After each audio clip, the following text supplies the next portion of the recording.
Hello, Laoshi Lawrence McElroy here again with another in our pre-recorded video series.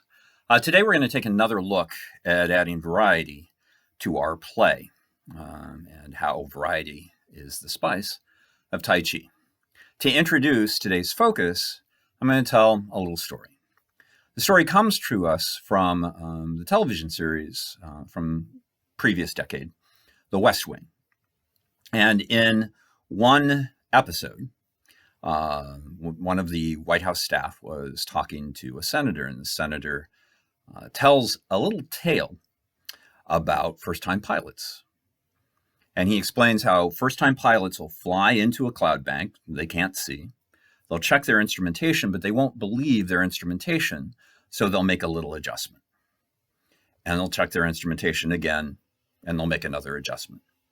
And that continues until they fly out of the cloud bank. And the senator finishes his story by saying the number of first-time pilots who fly out of a cloud bank upside down would astound you.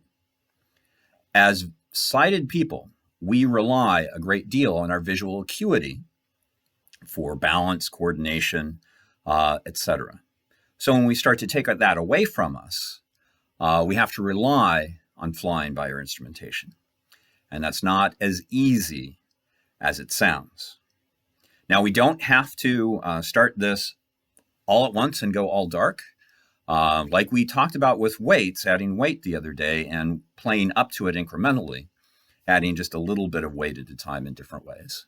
Perhaps taking away our visual acuity a little bit at a time. So starting with, if you wear contacts or glasses, take them out, take them off. So the world around you is a little bit blurry, so you lose some of your visual cues. Then maybe dim the lights a little bit. Then maybe take that step to complete darkness. Put away all the breakables in your practice area. Make sure you have a spotter regardless, that you're safe and everything else is safe. And have at it. Now, that was my introduction at Black Dragon School years and years ago to this particular type of play. Sifu Mesmer Sifu, rented the studio space, the dance studio as his studio space. And one evening, in one of the more senior classes, fewer people, and had a complete form, he shut off the lights. He put a towel at the base of the door to block any additional light coming in from outside of the dance studio. You could not see your hand in front of your face, quite literally. We played the 24. Thankfully, we were all spaced out far enough. We didn't crash into each other. But let me tell you something. When those lights came back on, I was shocked by where I was in the room. I was nowhere near where I thought I was. And I was pretty confident that I was pretty close to where I was supposed to be. And I wasn't. So it does tend to mess with us at first. Now, you might want to start with just closing your eyes, and there's a little bit different mental feeling to what it is that you're doing if you're closing your eyes as opposed to having blindfolded. Oddly enough, it even feels different if you have a blindfold on and you have a blindfold on and eyes open compared to blindfold on and eyes closed. But you might want to just spend a little bit of time, settling the weight into one foot and then settling the weight into the other foot to sort of get your bearing. Sort of reset your instrumentation. And then I'll only take a few steps and a few different examples of what you can do blindfolded, but our basic rails, crown pointed head, base of the pelvic bowl, ball of the foot, spine hangs like a string of pearls. Feet parallel and shoulder wide, a little bit of a bobble there. Breathing, relaxing, and releasing. And in some ways, for some people, though not everyone, it may actually help to get to that point where you add the upper body and do something more like rails with a rotation.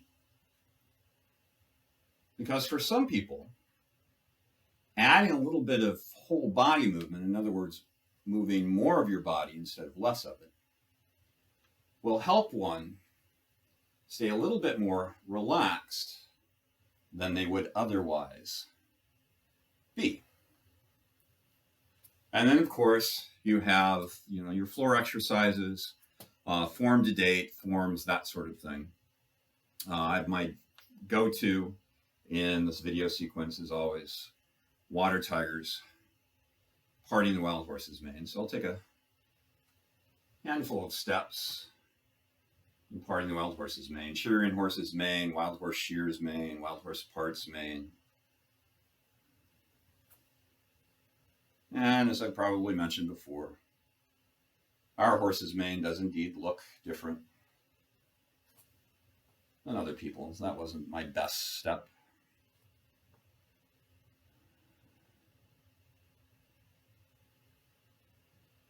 But there you go. It's a little bit of play, taking sight out of the equation to change things up, to help us explore how variety can add a little bit of spice to your Tai Chi play. Changes, the way that we think about what it is that we do. And again, the reason that we do that is that we can sort of fall into a little complacency. If we're always doing things the way that we always do them, then a level of comfort can settle in, and we stop paying attention. And these little ways of changing stuff up, adding some variety, helps to keep things fresh. So for now, thanks. And if you have any observations or questions, feel free to share them in the comments below.